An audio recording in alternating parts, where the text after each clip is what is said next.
Good morning everyone, welcome to civil services study. Welcome back. UPPCS की test series चल रही थी। 96 test complete हो गए थे। यह है प्रैक्टिस सेट नंबर 97 और इस टेस्ट में हम फोकस करने वाले हैं जनरल साइंस के प्रश्नों पर। तो चलिए स्टार्ट करते हैं।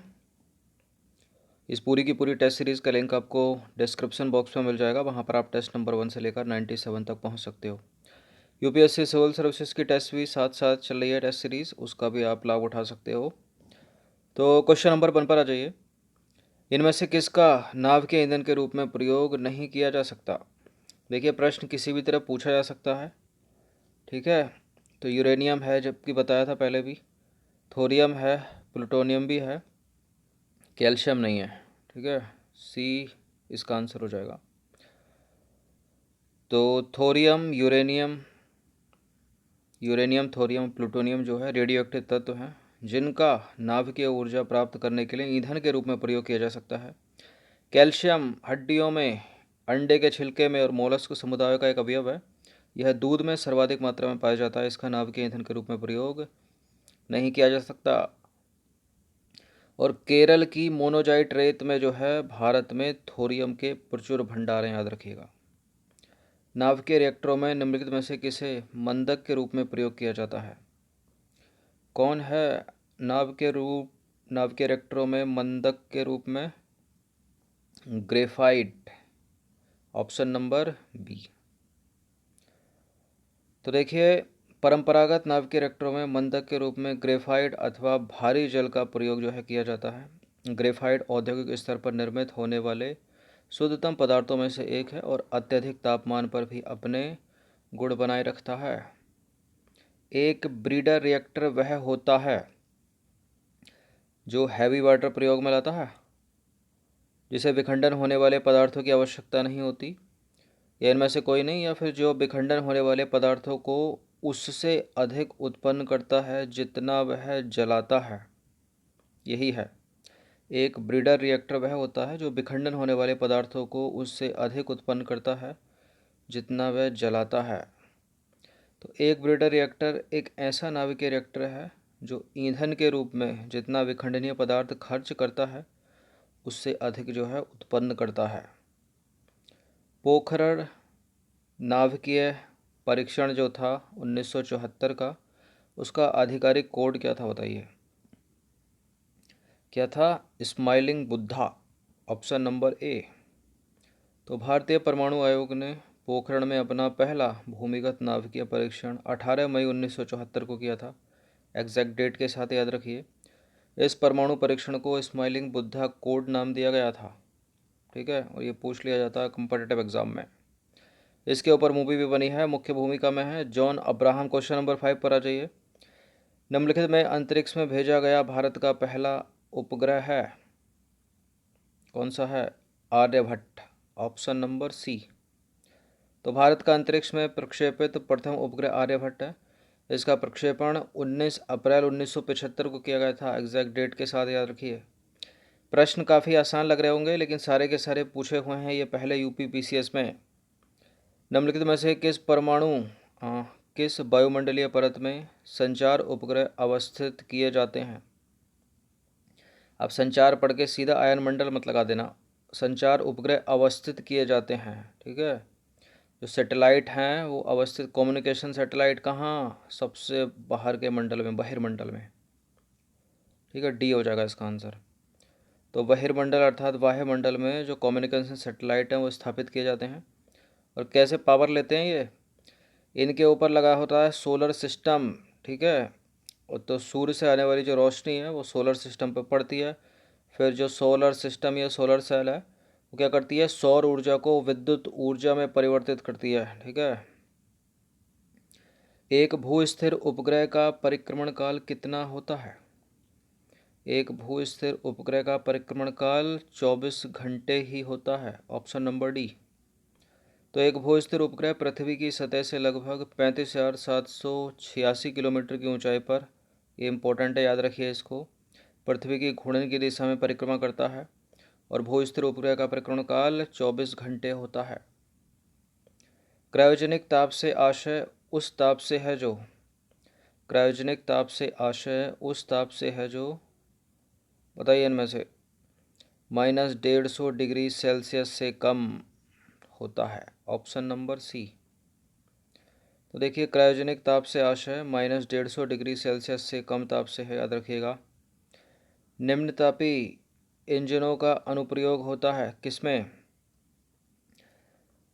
पनडुब्बी इंजनों में, रेफ्रिजरेटर में, रॉकेट प्रौद्योगिकी में, या फिर अतिचालकता विषयक अनुसंधान में, किसमें क्रायोजेनिक इंजनों का अनुप्रयोग किसमें होता है? रॉकेट प्रौद्योगिकी में। ठीक है, इसी से रिलेटेड इस प्रश्न का उत्तर दीजिए। तो निम्नतापी इंजन प्रयोग में लाते हैं लिक्विड क्लोरीन ऑक्सीकारक के रूप में, लिक्विड हाइड्रोजन ईंधन के रूप में, लिक्विड ऑक्सीजन ऑक्सीकारक के रूप में, लिक्विड हाइड्रोजन ईंधन के रूप में, लिक्विड फ्लोरीन ऑक्सीकारक के रूप में, लिक्विड हाइड्रोजन ईंधन के रूप में। बताइए, यही है बी, लिक्विड ऑक्सीजन ऑक्सीकारक के रूप में और लिक्विड हाइड्रोजन ईंधन के रूप में। कभी कभी ये नहीं पूछता है कि कौन किसके रूप में, सीधा पूछ लेता है लिक्विड ऑक्सीजन और लिक्विड हाइड्रोजन, यानी द्रव ऑक्सीजन और द्रव हाइड्रोजन। कभी कभी ठोस भी लिख देता है यहाँ पर, तो गलत है।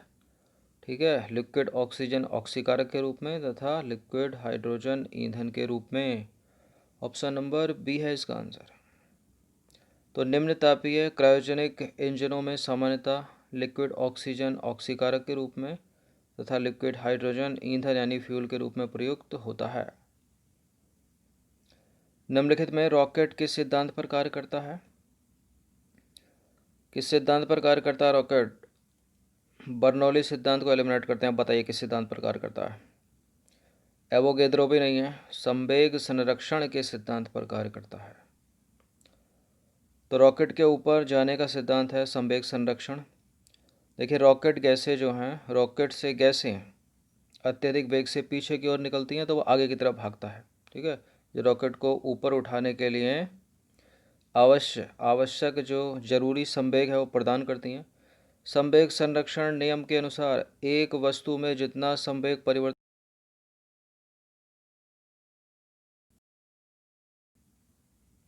कहाँ थे?